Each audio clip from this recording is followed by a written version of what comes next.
Hello and welcome to the CHGO Bulls Podcast, presented to you by DraftKings Sportsbook, America's top-rated sportsbook. Download the app and use promo code CHGO when you sign up. My name is Will Gottlieb, and I have a lot to talk about today about the Bulls. We've got some Lonzo Ball news to break down. Apparently, there's a growing possibility that he may need a third procedure. We're going to talk about Zach LaVine and maybe the passing of the torch offensively with this team, not moving on from DeRozan, but moving more towards a Zach LaVine-centric offense. And then some play-in stuff and what is the update with the play-in race and the Bulls odds and how we're feeling there. And to break it all down with me, I have my good friend, Mark K from Australia, who is less than a week away from being Mark K in Chicago. This is a fact. It's certainly less than a week. I'm actually starting to stress out, starting to get anxious, making sure I've packed everything, got everything. I'm looking at all my COVID forms, my visa forms, all this nonsense is right next to me. All the paperwork is there. So starting to stress out, William. Do you have a passport? In more ways than one. And then this Lonzo news comes through, which doesn't alleviate any stress, probably just adds to it. So let's get into it, because that's obviously what we're here to discuss, not my travel plans. Yeah, well, hopefully you have your passport sorted and you will be admitted upon entry. Yes, you said it.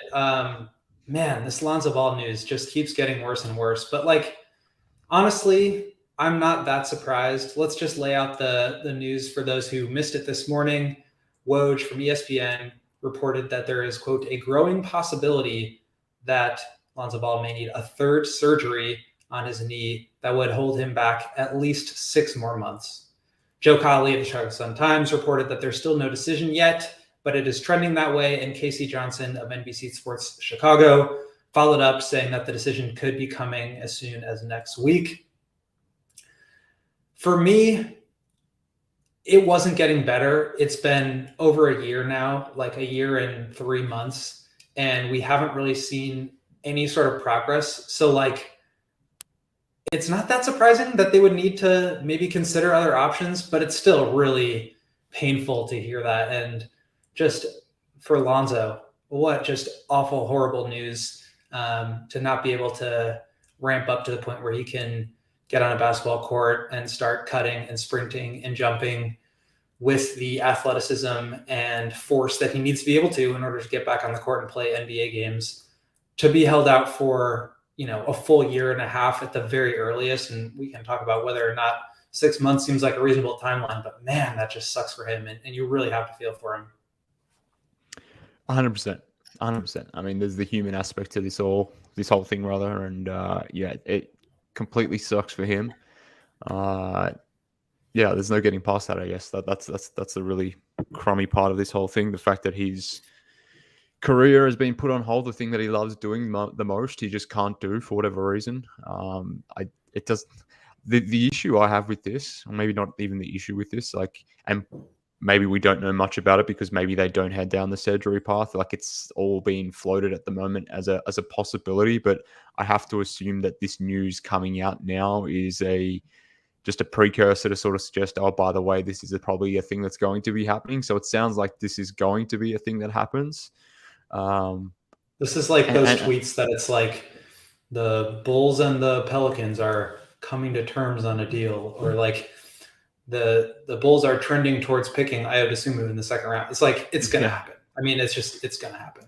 Well, it kind of feels similar to AK's presser after the trade deadline. He basically at that point said, "Oh, we'll have more news to come on Lonzo in a week." And we knew as soon as he said that what he was going to be announcing in a week's time, that obviously Lonzo was going to be out for the season. So this kind of feels like, all right, let's do a news dump now.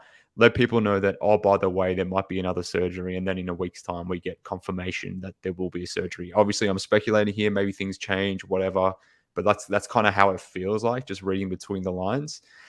And I guess because we don't know a surgery is definitely going to happen, maybe they haven't given us this information just yet. But my question now is, okay, what is this third surgery about? What type of surgery is it? What are you trying to do with this surgery? Is it an exploration? Have you sort of figured out what the issue is, and will you go in there and mend the problem at that point, or are they any closer really to understanding the issue? Because I still don't really know what's going on. Maybe that's just due to the fact that they don't really know what's going on, or maybe they do and they're just being more coy about it and haven't necessarily told us exactly what is going on. But it's one or the other of those sorts of situations. But I guess the end result is I'm still confused as to what is going on with Lonzo's knee, and I'm hoping they're not confused. I hope they know what's actually happening, and this third surgery, assuming it happens, some way or bring some sort of resolution. But I am actually surprised that we are headed down to a third surgery, because I mean, Really? you've already missed out on, you've been sidelined for 14 months. Like, to have another surgery, like, I wasn't expecting this news. I don't know why. Maybe I should have been, but yeah, it's nuts to think that there's a third surgery coming. Obviously, he was going to be out a year and a half regardless. Like, because the minute they shut him down for this season, the next time we'll see him on a basketball court is in hopefully October of 2023. So at that point, it's essentially a year and a half, if not longer. So he was always going to be absent for a massive chunk of time. But I guess now I'm just even more nervous, because we know that Lonzo hasn't necessarily responded to surgeries well in the past. So, okay, cool. This surgery, assuming it happens, maybe it's 6 month lead time. But is it actually going to be more than that, knowing that he hasn't necessarily recovered from these previous surgeries to the level that we would have liked? So who's to say there's not going to be more down the line? So it sucks, man, on so many different levels. But yeah, I just hope Lonzo, from a mental standpoint, is holding up well.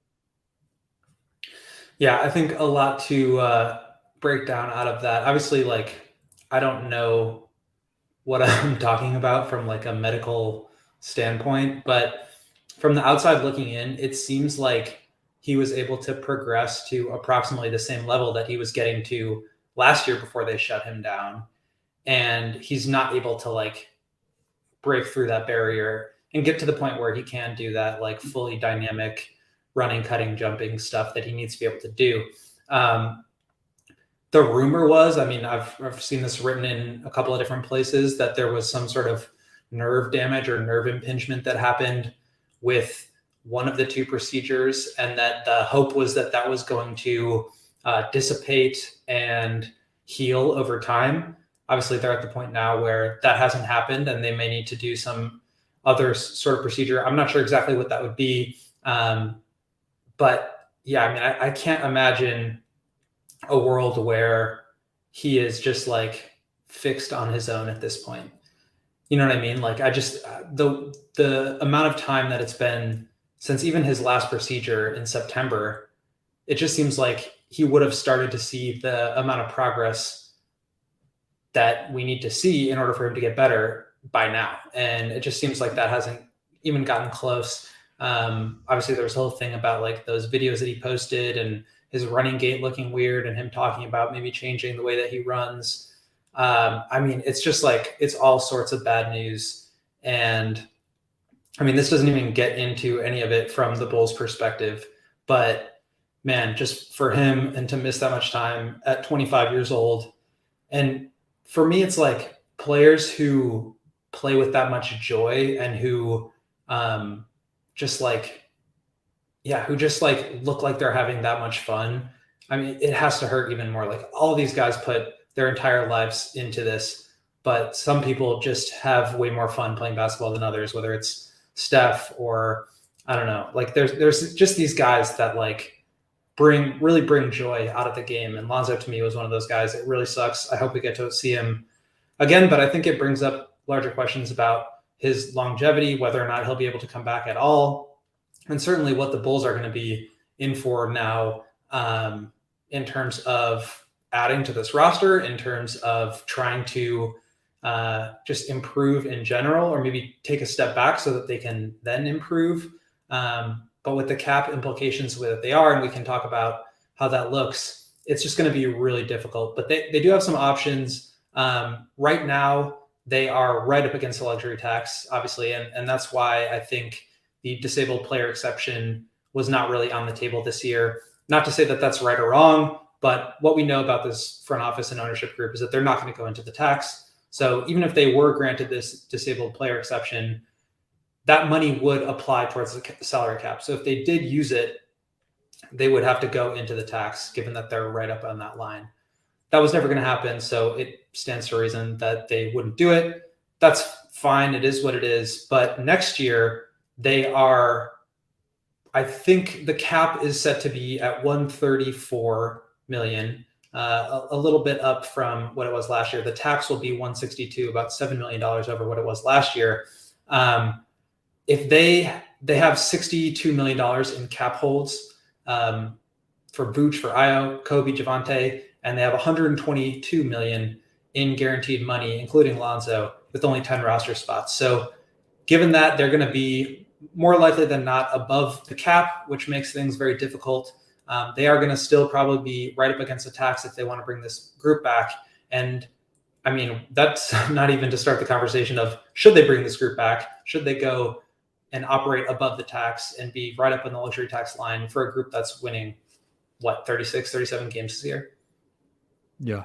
I mean, even if they don't bring this group back, I mean, all likelihood is that they're going to be over the cap regardless. Maybe they'll make some trades that'll keep them above the cap, but there's not really going to be a scenario where they generate cap space. They're not really going to be a cap space team. I mean, theoretically, yes, they can be, but realistically, no. So they're going to be over the cap in whatever the team looks like. Most likely, to your point, they'll be pushing towards the luxury tax next season. So based on that and what we know about ownership, and as Demond sort of mentions here in the comments, that the Bulls are a small market team, despite the Bulls being in one of America's biggest major cities. They operate like a small market team. So there's no reason to expect that even if the Bulls were to apply for some sort of disabled player exception next season, which will be roughly around $10 million in Lonzo's instance, the Bulls will get back around $10 million to go and sign a player. And then there's a stipulation around that whoever you try to bring in, whether it's via a signing or trading, or it would have to be via a trade, that the player would have to be on the final year of their deal. So you are limited in who you can actually bring through with this DPE. But in order to use it, you have to push towards the luxury tax or potentially go over it, which is a thing that obviously this team will not be doing. So I would be very stunned if they applied for it, in part because of the tax implications, but also they wouldn't want to be applying it because they're probably going to be hoping again that Lonzo comes back at some point next season. So they won't be applying for it in the off season. They won't be applying for it at the start of the season because they're going to be trying to get Lonzo back on the court, I guess. So I would be very shocked. And that's where it becomes, that's where it becomes really difficult. The deadline to apply this year was January 15th. I imagine it will be that same day or around there this next year. And basically the way that the rule works is you get half of the player's salary up to the non-taxpayer mid-level. For the Bulls and for Lonzo, that would be roughly $10.2 million next year. Mm-hmm. To your point, they're not going to do this to start the season. I mean, if they have another procedure and it's a 6 months recovery time, they're hoping to get him back. I mean, maybe for the start of the year, best case scenario, right? I doubt that will be the case, but that's kind of going to be the hope. So what'll happen is you get into the season, you get towards that January 15th deadline, and then you consider applying. You could apply and not use it. That's an option. And I don't know whether or not, I've tried to do some reporting on whether or not they did apply and just elected not to use it or didn't get it for Lonzo this year. We don't know the answer to that. But that is an option, to just apply and not end up using it. What becomes really difficult, though, is if you aren't going to use it during the summer, it's really tough to find impact players during the season via trade or via free agency to bring in for that number, just because most of these guys are already on teams. Now, maybe there's a trade for a team who, decides they want to start tanking or go the other direction. But again, then you're limited in the fact that it has to be an expiring contract. You're limited in the fact that you are still going to have this money applied towards the tax. And again, not that that's the right thing, not that we necessarily agree with that, but that's the reality. And so it does become really difficult unless you are doing some sort of larger roster overhaul where maybe you're letting some of these cap holds go. Maybe you're not bringing Vooch and Ayo and Kobe and Javante and Patrick Beverley back. Who knows? But I think if you bring this group back as currently constructed, that just becomes really difficult. And I think it leaves you in the same position, which is waiting on Lonzo Ball to recover and hoping that he still looks the same as what he did in November and December 2021, except now it's November and December 2023, and we still don't know if he's even going to be able to play. So I think, to me, the big picture takeaway from this is, and we all already knew it, but it's a good way to hammer it home, is like, they can't count on the if Lonzo just gets healthy plan. That plan, I think, just doesn't exist anymore.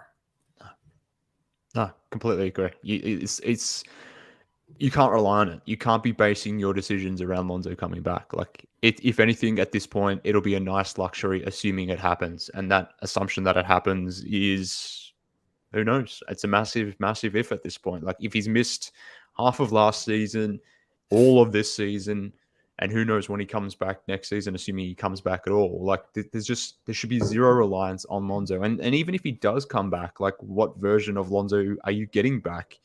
Is he going to be the one that we saw, or is he going to be a completely different player? Is he going to be playing every night? Probably not. I mean, he was, even before this specific injury, he was someone who had an injury cloud hanging over his career. So, like, okay, even if he comes back, can you count on this guy being healthy going forward? The answer is absolutely not. So you have to basically just accept from a cap perspective, you have to accept that Lonzo's $20-odd million is basically dead money, and it'll remain dead money until he comes back and proves that he can be somewhat of a competent player. So they're in a tough position from that standpoint. I want to cut in a second and answer one of our questions here in the comments from DeAndre Armstrong. Would it look bad if the Bulls tried to trade Lonzo to maybe OKC or somewhere else? I think that is an option, but for me, and I think this would be sort of the reality of the situation, is if you are trying to dump Lonzo's $20 million onto another team that has space, and I'm not sure what the Thunder's cap situation is right now, so who knows about that specific example, but if you are trying to do that, you're going to have to attach a pick.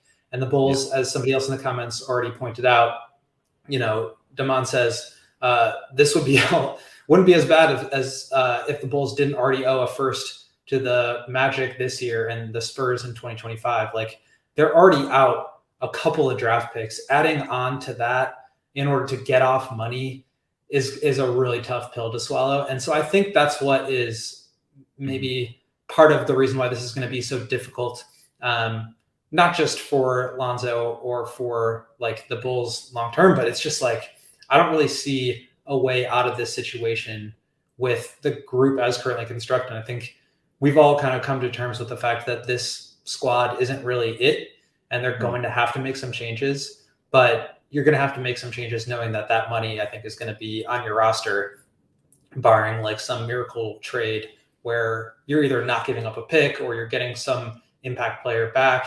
And I don't really see that as a realistic outcome. No, and look, to answer another comment that we had here, the only other real feasible way that the Bulls get out of the Lonzo contract is if his career is basically declared, his injury is declared career ending. Like, at that point, yes, the money would come off the books, but it's not something the Bulls can just say, yeah, it's career ending injury. It would have to go through a third party process where a doctor would basically suggest that, yes, the injury that Lonzo has sustained is career ending or career altering.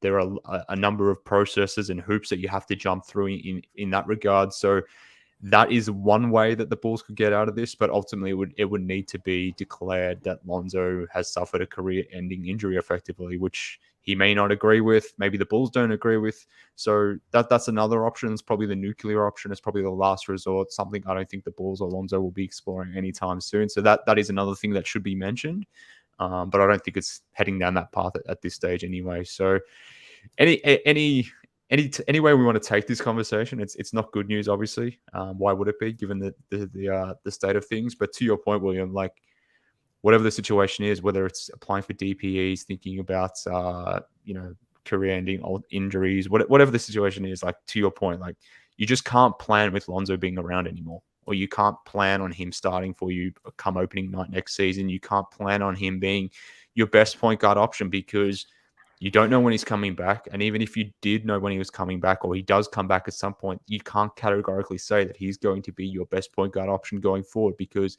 who the hell knows what he looks like? He hasn't played basketball in a significant amount of time.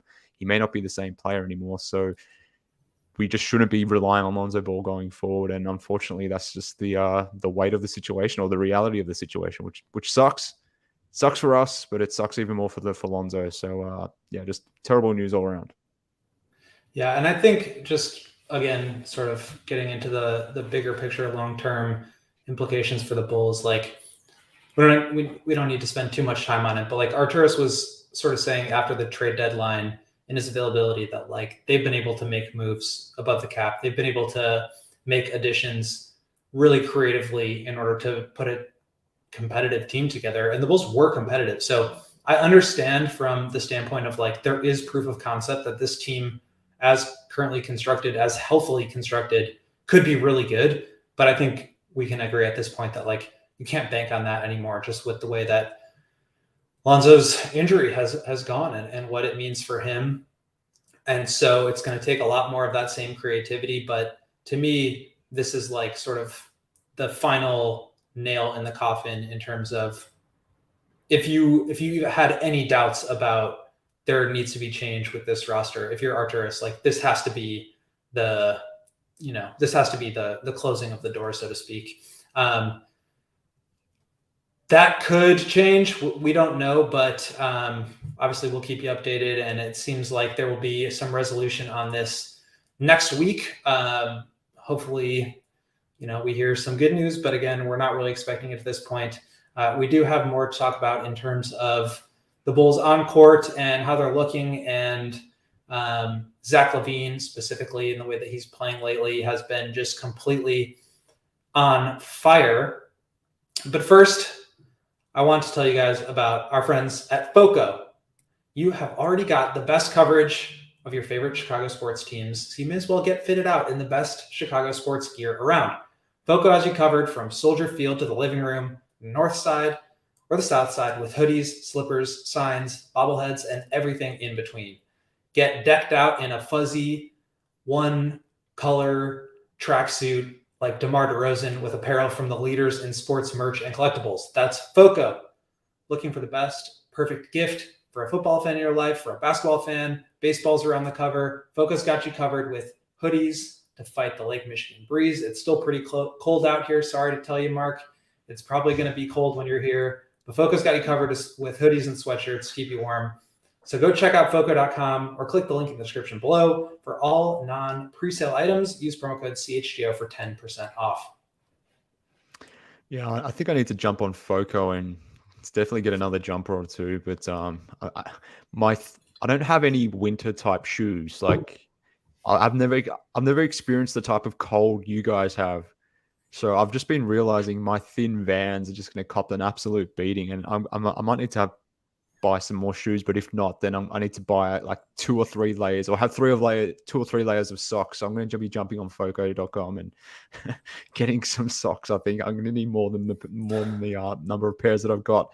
But whilst I'm at it, William, I'm going to be jumping on to pinsandaces.com. So if you're not aware, friends, Pins and Aces is the official golf apparel partner of CHGO. We love our Pins and Aces gear and get tons and tons and tons of compliments on and off the course. Best of all, compliments. So heaps of compliments. And did you know, William, that Pins and Aces are a family-owned golf and apparel business? If you didn't know, now you do. Now you know. They are a great place to go if you want some amazing polos, hats, golf bags, and most importantly, our favorite product, the innovative beer sleeve, where you can hold up to 7 beers at one time. And this thing will keep all your beers cold. So when you're playing around, you're cutting around your golf bag, all that sort of stuff. You just keep all your beers in there. This thing will keep them all nice and cold and fresh. So once you've done, you hit that ball and you've nailed a hole in one after that, you know what you do, William? You just open up your golf bag, you start chugging down a few Goose Islands that you've kept in there, and you are refreshed. So that, friends, sounds like an amazing deal. So if you want to get one of those things, check out pinsandaces.com and use promo code CHGO to receive 15% off your first order. And as well as that, you get free shipping. That's pinsandaces.com. What a deal that is, William. If I ever get a hole-in-one, I would drink all 7 beers out of a beer sleeve. I can just tell you that right now. But Mark, let me ask you a question. Yeah. Is this Zach LaVine's team now? I think it might be Zach LaVine's team now. I think it might be Zach LaVine's team now. I think it might be. Zach LaVine is the captain now. Yeah, well, yeah, it's definitely his team. It's definitely, well, it feels like that way. At least it's been shaping up that way. Like the numbers suggest it's his team. It feels like that anecdotally when you're watching it. I guess the question for me, like the numbers in the play suggest that it is, but I guess the real question to me is like, well, why has this change happened now? Like, why have we figured this thing out now, or why is it diverted this way now? I'd be interested to get your thoughts on that. I've got my own, but very clearly something has changed within the offense where it's become more LaVine centric. He's closing more, or he's being used more as a closer, particularly late in halves, especially in fourth quarters. We're seeing more LaVine, Vooch pick and roll action. And like in conjunction with that, like DeRozan's just sort of dialed down his offense as well. So there's a lot of things happening at the same time. I don't know what's, correlation, causation, all that sort of stuff. But it's very clear that from an offensive standpoint, like LaVine has become the primary guy. And it's just interesting that we've arrived here, given all that's been going on with this team and the whole LaVine and DeRozan dynamic over the last sort of 18 months that they've sort of shared the floor together. It's interesting that we've landed here now. And I guess the question, like I said, like, why now? It's an interesting one to pose. And I'm wondering if you have any good thoughts around it. I don't know if they're good thoughts, but I do have some. So first of all, you're absolutely right. I mean, even if you just look at the game last night against the Nuggets, like Zach LaVine was the one that was initiating the offense in the fourth quarter, and in the third quarter when they were really starting to take off. That's been the case for the last several games. He has been the one with the ball in his hands, and DeMar has been operating off ball. I kind of asked Billy about this the other day. Like Zach LaVine's getting more, his like field goal attempts and free throw attempts are trending up, and DeMar's are trending down. What's your take on that? He was like, well, Zach's playing really well and playing aggressively, so he's getting to the line more. Like, what do you mean? And I was like, well, I mean, is there any like rhyme or reason to that? And he just went into this whole sort of diatribe about how the Bulls need Zach to put pressure on the rim. I mean, we've talked about it a lot. DeMar, for all of his greatness, and there is so much greatness there, he is a very limited player. And I don't say that negatively. I just mean that he is operating primarily from the same spots on the floor, the mid post or the elbows. And for the Bulls to be effective offensively, he needs to be nuclear. I mean, he needs to be making 52, 55% of his mid-range jumpers. And for the most part, he does that. But that when he is playing that way, you're not putting a ton of pressure on the rim. You're not driving and drawing help and forcing kickouts to where you can get open threes. You're not driving and Vooch is popping and he's able to, get those trail threes. I really think that the Bulls need to put the ball in Zach's hands just because he's more dynamic at all three levels. Probably not as good or efficient of a scorer in the mid-range, but like the fact that he can score beyond the arc and the fact that he's been able to get to the rim, and last night 9 for 9 in the restricted area. I mean, that just puts a whole different level of pressure on the Bulls. And I think it also forces him and DeMar to learn how to play together a little bit differently. I mean, Zach probably makes more sense in a vacuum playing off of DeMar, right? Like he can be the spot up guy. He can be the attack closeouts guy. And it's a little bit difficult when DeMar isn't sort of that same spot up shooter. But I do think for them to both reach their ceiling, they need to be able to play off of one another. And I really like these reps that Zach is getting as the primary guy, forcing DeMar to learn how to be, more of a secondary option. Yeah, I guess you could talk me into one of either option, really. Like there's pros and cons for both, right? They're obviously imperfect solutions one way or another. Like to your point, having LaVine be the primary guy makes sense because he can do things at all three levels, and we'll get into the numbers in a sec, but he has been just on fire from the mid-range lately, particularly over the last 15 games. We know what he can do at rim and from the three-point line, but when it comes to Zach's mid-range game, he's clearly not as effective as DeRozan, but he has been over the last sort of 15 games. But we all know Zach's not issues, but maybe his limitations around what he does as a playmaker, and the fact that I don't think he's as capable as a playmaker as DeRozan. He's certainly not as good from a ball security standpoint. So from that point of view, like that's why I like DeRozan being the lead guy, because I have more faith in him controlling the offense a little bit more. Having said that, when someone like LaVine is cooking to the degree that he is at the moment over his last 15 games, averaging almost 28 points, 29.5 usage rate, and most importantly, a 67.1 true shooting percentage, like those numbers are insane. He's just been super, super, super efficient. And to give some context as to like where a 67% true shooting percentage would sit across the season, it would be top 10. It's like Kevin Durant levels. It's above Steph Curry levels. Like that's how efficient Zach has been over the last 15 games. And he's just been lining it up from all over the court, really. Like he's been essentially at 68, 69% at rim. His 3-point shooting has been solid, around 36, 37%. But William, like he's doing a lot of work in the paint and in that mid-range area where he's been just so much more efficient. Like his pull-up twos at the moment over the last 15 games, he's shooting 54% on pull-up twos.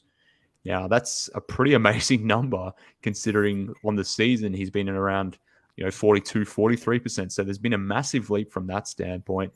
And as I mentioned more generally, like he's taken a leap from his mid-range area, which goes hand in hand with obviously that pull-up two numbers. But on his mid-range shots, 53% over the last 15 games. On the season, 42%. So he's just made massive leaps in that sort of 2-point range as well. So I guess the question now is like, is what we're seeing from Zach sustainable? Is this kind of who he is, and this is why the offense is diverted this way, or is it just like a hot stretch and that's why he's getting the ball more? I don't know the answer to that. And again, maybe you have good thoughts or maybe you don't. But I'd like to kick it back to you as to, do you think this is a sustainable stretch of, or is this sustainable as to what Zach is doing? Has he sort of gone back to that uber efficient guy that we saw in the 2021 season? So has he sort of recaptured that form here? I mean, I don't think he's going to be able to replicate this level of just nuclear scoring for the rest of the year. I mean, he's like over 30 points a game in this stretch. He's shooting like, unanimous MVP Steph Curry levels of efficiency. I don't see really anybody being this good, but I think from a process standpoint, I think we are seeing a little bit. Maybe it drops off a little bit as the efficiency wanes, but like I think this does make a lot of sense. I think it's good to see. I mean, we sort of talked about this as an option when the Bulls first signed DeMar, of like, let DeMar run the offense and sort of as in their second and third season together, start to transition more towards Zach doing so as DeMar gets a little bit older. Maybe he's dealing with injury. And I think the hip injury that he sustained a few weeks back against the Celtics is definitely impacting him, whether he'll admit it or not. He just has not looked the same. The pump fake isn't getting as many bites. He hasn't been getting the free throw line. His efficiency is probably around the same, but like he just doesn't look like the same level of scorer.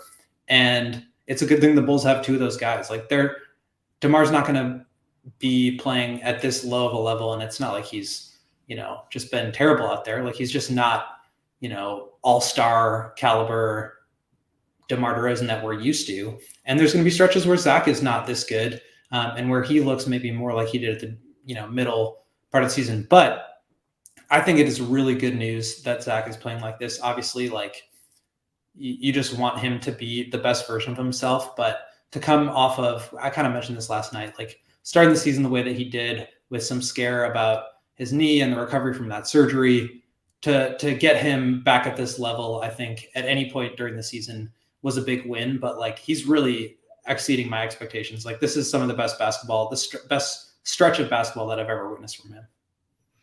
Yeah, and you mentioned that on the post game last night that has Zach ever been better? And when I was listening to that on my drive home from work, I instantly like sort of recoiled at the thought. But then when I was sort of thinking about it and started looking at the numbers, like I think he is pretty much on par with the guy that we did see in 2021. Now, obviously in 2021, he did this over a sustained period of time, a much larger sample. Here it's been, 15, 20 odd games. And so from that standpoint, I don't know if he's all the way back, but assuming he was to maintain this for the rest of the season, like the 16 games to go, then that would be a large chunk of time. So I think you could be onto something there in the sense that he's getting back to that type of level where he was just I would also go. I was going to say, I would also just add that like he was this good in December too. And if it wasn't for that knuckle injury that he sustained, this is like a much longer stretch. Like I think that really held back his shooting. There was a stretch there where he was like taking 10 threes a game and he was just on fire. And then he cooled off a bit when he got that hand injury, but he's right back to it. And that's just fantastic to see. Yeah, but French Balls TV in the comments makes a good point. Like, I haven't really been questioning Zach's shot selection of late, or at least not to the same degree that I have in previous times. So even back in like December, or maybe even early January, there was probably moments where I was more likely to question his shot selection, whereas now kind of just everything feels right. Like, yeah, okay, you're gonna get one or two dumb shots here and there, like, but you're gonna get one or two dumb shots from every on-ball guy that feels themselves and thinks that they can make every shot, and like DeRozan included. So, but to French Balls TV's point here, like even think about the Denver game last night. And you've raised this point too. Like his intent to get to the basket has been renewed. It kind of feels like that is his main focus at this point. And as you referenced, the 3-point attempt rate has sort of gone down, which makes sense when if you're only going to get like 17, 18 shots a game and you're attacking the basket more, then obviously something has to give, and it's typically going to be his 3-point shooting in that equation. So but again, more generally, I've actually enjoyed Zach's shot selection over the last sort of 15 games. Everything kind of feels right, and the way that he's trying to get to rim first and then opening up the rest of these game, I think that's been extremely beneficial for him. But at the same time, like we quoted Zach's numbers through this 15 game stretch, and obviously DeRozan maybe still be carrying this injury, but his usage has just dropped off dramatically. Like his usage is basically the same as Vooch's at the moment, which is not something I expected to see. Yes, he's maintained his efficiency through this period of time, but like DeMar through the last 15 games is just barely averaging over 20 points, which is not a thing I would have assumed would be happening this season based on how last season went, but also how DeMar played that first half of this season as well. So I don't know how much of this is related to DeMar's injury, whether DeMar has willingly taken a step back and is trying to be more San Antonio Spurs DeMar. Maybe it's a combination of factors. Who knows? But yeah, the way it's sort of all played out over the last sort of 10, 15, 20 games, it's been very interesting to see. And in conjunction with how the Bulls season has evolved, maybe they've gone to this because they've tried all these other different things and they're obviously trying to revive their season. Then why not try something completely different where you're flipping who is the primary guy? Maybe that's a subconscious thing. Maybe that's something that's clearly been a shift. I don't know the answers, but based on what we're seeing, it kind of feels like that. It feels at least like a planned initiative. Yeah, and basically the answer that I got from Billy was that was not the case, even though I'm not sure I 100% believe him. But I think they're just kind of like getting out of Zach what they need right now because DeMar is not playing well. It seems kind of like there is some push and pull. DeMar's assists seem like they've been up. I know his usage is down, his shot attempts are down, but like it's not like he's not involved in the offense. So like I said, I do think that there's some positivity that you can kind of spin out of this for DeMar, which is that if the Bulls do end up making the play-in or the playoffs, that they'll be maybe slightly better off knowing that they can run offense through Zach so that things don't completely bog down the way that they did last year during the regular season to end the year, and also during the playoffs when basically they just couldn't do anything. So I do think that there is some positive stuff going on here for the team. But I mean, even if you're just using this to boost Zach's trade value and then flip him this summer, I mean, nothing about this is a bad thing. But I also think it brings up this question of like, well, if you are going to trade one of these guys now, where does this leave you? I mean, who would you rather continue to build with here, given that Zach is playing at this level and he's much younger and DeMar is not playing as well as he used to? Maybe that affects the value you could get in return for DeMar, but it makes this an interesting question. Yeah, look, my perspective on this hasn't changed. If anything, it's maybe emboldened my decision around this, and I still think Zach is the guy you trade, and that's purely again based on value. Like my position on this whole thing right now is I don't believe in this team. I don't believe in this current core. I'm thinking about the next iteration of the team. We've seen what a Bulls team can look like either now or in years past as Zach being that primary guy. And it's not something that clearly is going to take you to the heights that are championship level. It's probably not going to take you any higher than where we're at the moment. So I would be trying to pivot and trying to look to whatever the next iteration of Bulls teams looks like. And purely from a value play, Zach is going to net you significantly more in a trade than DeMar will. So that's just the fact of the situation. So that's why I would be trading Zach. And every decision I'm making going forward is like, all right, how can I extract the most value? And to me, at least, I think there's more value to be gained by trading Zach than trying to rebuild the next iteration of Bulls around him as your primary guy. That doesn't necessarily make a lot of sense to me. And similarly, with that in mind, clearly given DeMar's age, going into year 15 next year, something like that, obviously you're not retooling or rebuilding around DeMar either, but I don't think there's going to be obviously a lot of value to be had for DeMar. So I actually think, if anything, William, this has probably even made me feel even stronger about that opinion, because if anything, this is just boosting Zach LaVine's trade value. And if anything, you probably can get a little bit more back for him now. So that's kind of how I feel about it. Maybe I'm wrong. Maybe people will tell me I'm wrong. Don't know where you sit on that one, but like, if you had to move one of these guys, assuming you had to, I would be moving Zach. And that's not necessarily an endorsement of DeMar over Zach. It's just a state of the play in terms of, I'm not wedded to this team right now. I don't want to keep anyone pretty much. So who can I get the most value back from? You're not getting much for Vooch, obviously, because he's a free agent. And DeRozan with 1 year left and entering, his age 34 season or 35, whatever he'll be next season, 34. Clearly he doesn't have a lot of value, whereas Zach, he's in his prime. He's turning 28 tomorrow, and he's playing some of the best basketball of his career. So that's kind of why I think he, unfortunately, needs to be the guy that needs to go. Yeah, it's an interesting question. I feel like I've sort of vacillated on this a couple of times, but I do feel that the Bulls kind of missed the window to sell high on DeMar. I think this trade deadline, he's going into an all-star game. He still has 2 playoffs left on his contract. I think that would have been the opportune time. But you also look at like the mentorship that he's built with some of the young players, and that's like really valuable in the locker room. I think they really care about that. DeMar has been just like the consummate professional, the consummate leader that this team really hasn't had. Not to say that Zach doesn't do it in his own way, but it seems like some of these young players really gravitate towards DeMar. But at the same time, like if you're trying to build around bringing a 33-year-old DeMar DeRozan and re-signing a 32-year-old Vucevic, like what are you trying to build with that? So on the one hand, I think you could probably get more for Zach. On the other hand, I'm not sure what you're really building towards if your core is around 2 33-year-olds that aren't playing their best basketball. And on the third hand, like, why not both? Like they could just like totally reconstruct this thing. And I think in a lot of ways that would be their best path forward. But I guess you could kind of sway me either way on that. Like it does kind of depend on the returning value. But at the same time, like if Zach is going to keep playing like this, and if he's going to keep getting better, then maybe you do have to try to find another player who can be like sort of the number one option, whether it's just like more of a traditional point guard next to him, and sort of modernize his team with some more defense and shooting. Then maybe they can pull it off. So it's an interesting question. Certainly the Bulls have some work to do on that front. And that starts with actually making the play-in tournament. But we will talk about that after a word from our sponsors.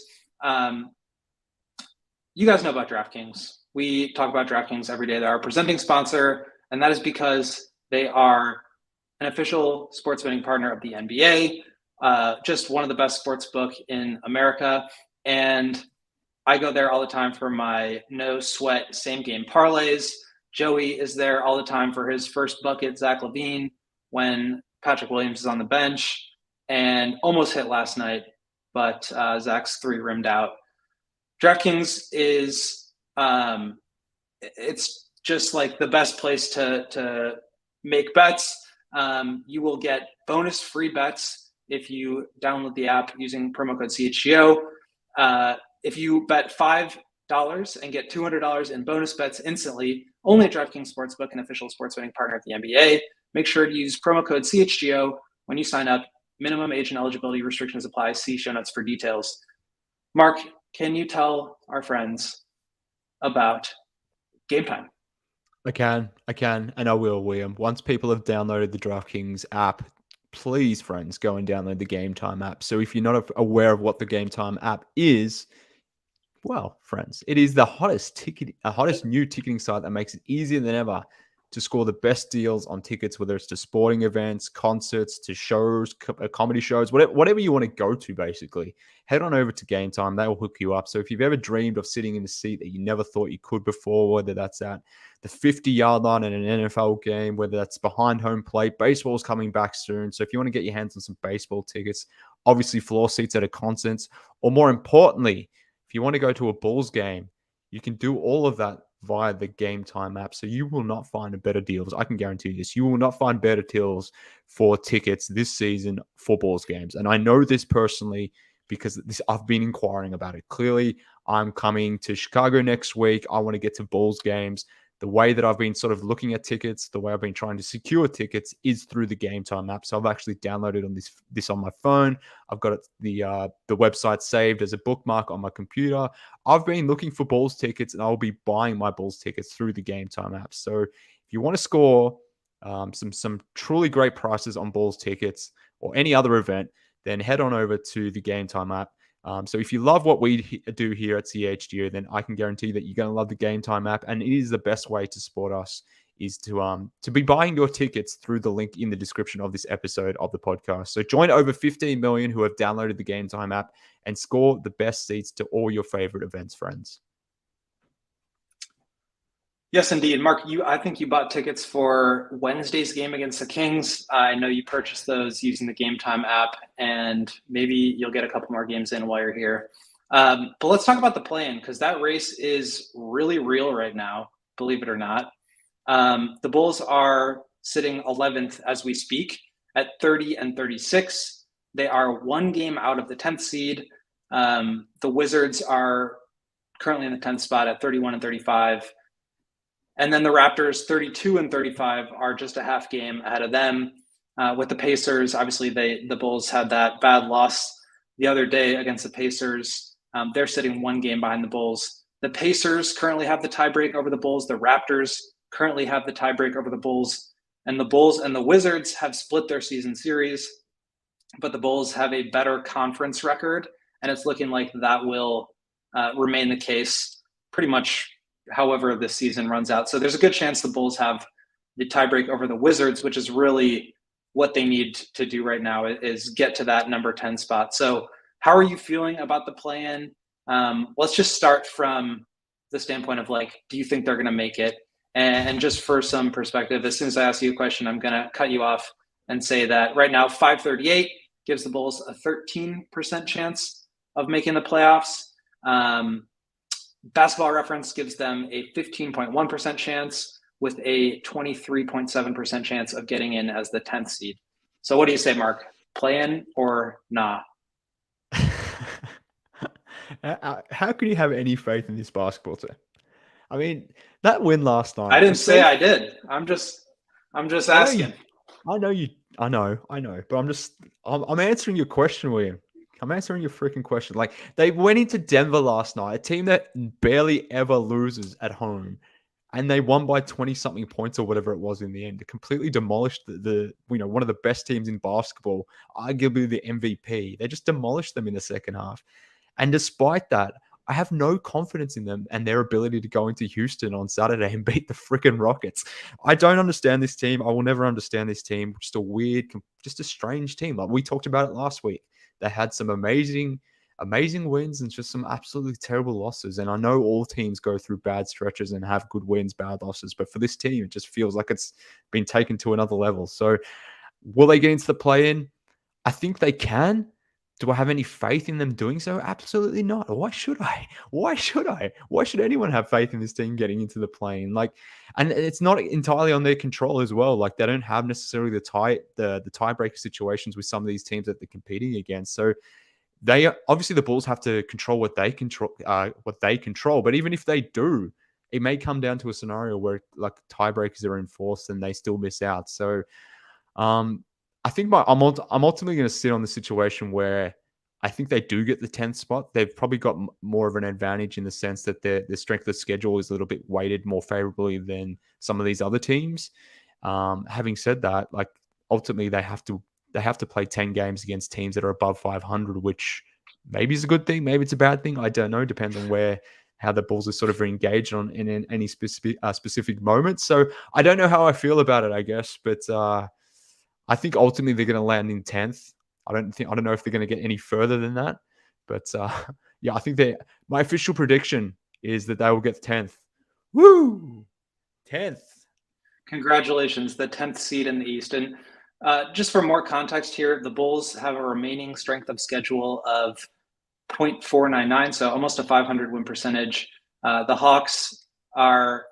Wizards are 13th at 506, the Hawks 12th at 510, and the Raptors are 5th at 528. So all three of those teams have harder schedules remaining, which is maybe something that would benefit the Bulls. But again, like we just don't know how this team performs against good teams. We don't know how they'll perform against bad teams.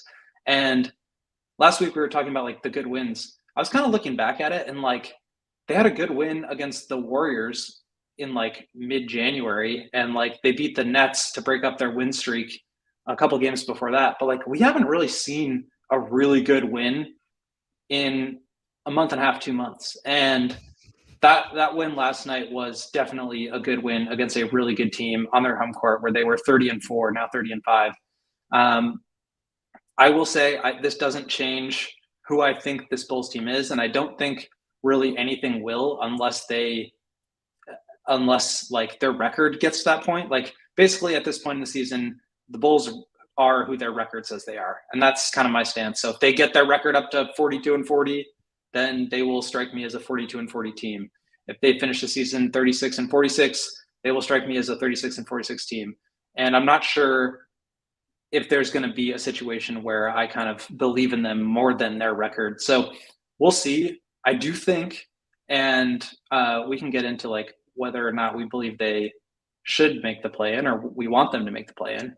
But I do think that if they get in there, they will be competitive. I think those games will be interesting. I think they have a pretty good chance of winning their way into a playoff series, which would be interesting. Because I don't really buy it from any of these teams. I know the Raptors just beat the Bulls, and I think they're probably better, but like, do I have faith in them that they're significantly better? Not really. I mean, the Wizards are the Wizards. They're kind of the same team they have been. The Hawks are really struggling. They're just at 500, which is like, congrats. The Heat are definitely one leg up, and they're 35-32 in the 7th seed right now. But those bottom 5 teams, and really you could lump the Pacers in there too, they're all kind of the same to me. And so I do think if the Bulls got in, they would be competitive and maybe get themselves into a playoff series. And I think that's part of the reason why I'm not like actively rooting against them, but I do think that long-term that could be a bad thing for the organization because they might continue to just have faith in this product that they put together if they finish out the season strong, when I think we all kind of know what this group is and what their ceiling is, more importantly. Yeah, completely agree. And look, I think the way it's shaping up at the moment, I would be surprised if Atlanta doesn't end up in 8th. I think Toronto is going to get 9th. And then it's really just, who comes down to that 10th spot, whether it's the Wizards or the Bulls. So assuming the Bulls were to get in 10th, they'll play the Raptors. They've beaten the Raptors. The Raptors have obviously beaten the Bulls this season. I think that would be a 50-50 type game. But assuming then the Bulls beat the Raptors, I would assume the Hawks would lose to the Heat, meaning, the Bulls would have a chance to beat a Hawks team again, who they've beaten this season. So that if they can get in the play-in, I think they can advance to the playoffs, which to your point might not be a great thing, because if AK and Mark Eversley and ownership and whoever else is part of the decision making of this roster, if they weren't prepared to make moves at the offseason or more importantly at the deadline because they felt this team could do something, or could advance to something of note, then if the Bulls were to get into the playoffs and have a decent first round series, based on their actions in the past where they've done very little, like if they were somehow to get back into this and revive their season and get into the playoffs, I would actually have even less faith of them doing anything drastic in the offseason. And as we noted before, like they probably do have limitations in what they're going to do in the offseason regardless, because they're going to be over the cap. They don't have a lot of draft picks necessarily to move around. Sure, you can maybe make some deals here and there, but ultimately I think for the most part, it's going to be the same team coming back. But if this team were to advance into the postseason, it's probably more impetus for them to keep everything the way it currently is, or at least mostly the way it currently is. So to me, that's not ideal because like you, and we think very similarly on this, and I think Peck is thinking is very similar to us as well. It's probably just Big Dave who's probably on an island on this one in terms of us four, at least at CHGO. But and coming back to what I said before, thinking about this one from a value play, like what path gives you the best value? To me, trying to get back into the play-in, trying to be in the playoffs just to get him absolutely destroyed in the first round, like that doesn't give me a lot of value. Doesn't give, I don't think, the Bulls a lot of value long term. And I think actually trying to restructure your team, whether you land the top 4 pick or not, I think that's more. It's more of a value-based decision than trying to get back into the playoffs. So that we've talked about that before. My stance hasn't changed on that at all. And again, if anything, that stance has been emboldened. So I don't get it. Will I be more excited if they land 10th? And will I want them to win those games? Maybe at that point in time. But right now, I can't say I'm excited about chasing the play, and I'm just not. Sorry. Yeah, it doesn't seem like it would be that gratifying of a success anyway, just given the way that this season has gone down. And maybe it would require some sort of magic to happen that got them there in the first place, and that could kind of re-inspire us. But for me, it's like, and I think Dave would make the argument, and I'm sure a lot of other fans feel this way too, is that like, what's the point in trying to tank their way out of the playoffs when they don't even have control over their pick? And for me, that's a part of it. And I think we talked about this in like November. That's a part of it.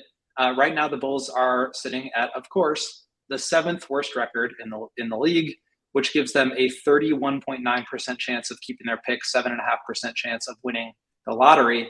If they could get down to 6th, I think 5th is a little out of the question now, with Orlando kind of falling into place there. But the Pacers are 1 game behind the Bulls. They have the tiebreaker over the Bulls. And if the Bulls could move up to that 6th spot, they would improve their odds of keeping their pick by like 5.5%. It would go up to 37.2%.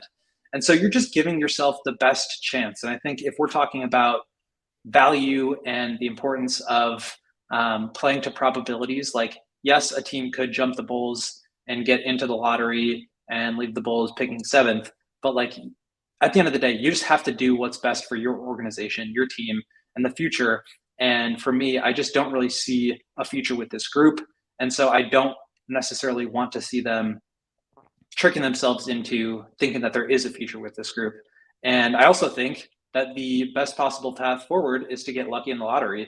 And so you just kind of have to give yourself the best chance of doing that. And that would require you putting yourselves in sort of the lowest position possible when it comes to the standing. So I really would not rule out Indiana here. Like I said, they're only a game behind the Bulls. Mm-hmm. They have the tiebreaker over the Bulls, yep. And they have a much easier schedule than the Bulls down the stretch. They are the 21st easiest schedule, so 485. It's certainly a possibility, and they have some mojo. They're a fun young team. Like, we've seen it a couple times now. They play hard. They're coached well. They've got a young group. And the other thing is, like, I think Bulls fans kind of forget, like, just watching this team and being so focused on this group, like, kind of how bad they've been relative to other teams. Like, they really are the 7th worst team in the league. This is like a talented group that's playing below their level for sure. But like, this team is just underachieving in such a big way. And I don't think that bringing them back or settling for continuity anymore is really that productive. You know what, though? They're probably the best, worst seventh team that I've ever seen in my life. Like if they're the seventh worst team in the NBA, they're the best seventh worst team I've ever seen. So I'll hand them that. Like I'm prepared to give them that accolade if nothing else. If they can't get in the play-in, then I will craft a trophy. I'll make that out of stone, some sort of very expensive and immaculate stone, and I'll award that to AK to say, you are the best seventh worst team I've ever seen in my life. And maybe that'll be enough to justify this season. What do you think? Do you think they would accept that, William? My craftsmanship in that type of award, do you think that'll be enough for them? Well, I am a process-oriented guy in general, but like at the end of the day, it's like wins and losses matter. That's how you get into the playoffs. That's how you make the play-in. Like you need wins.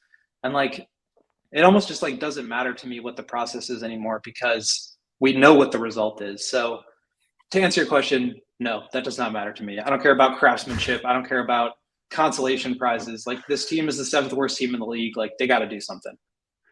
I agree. Shockingly, I agree with you. Who saw that coming? Who saw that coming? Could not be me. Could not be you. Anyways, let's finish this podcast. Yeah, I was going to say, let's wrap it up here. Unless you have anything else to add. We are off tomorrow, and then game against the Rockets Saturday. We'll be back in studio for pregame with Matt and Big Dave, and then myself, Matt and Big Dave. It's an away game, so I'll be in studio as well. And then post-game following that. And then back to our regularly scheduled programming next week. So we will see you all in studio for pregame against Houston. And thank you, Mark.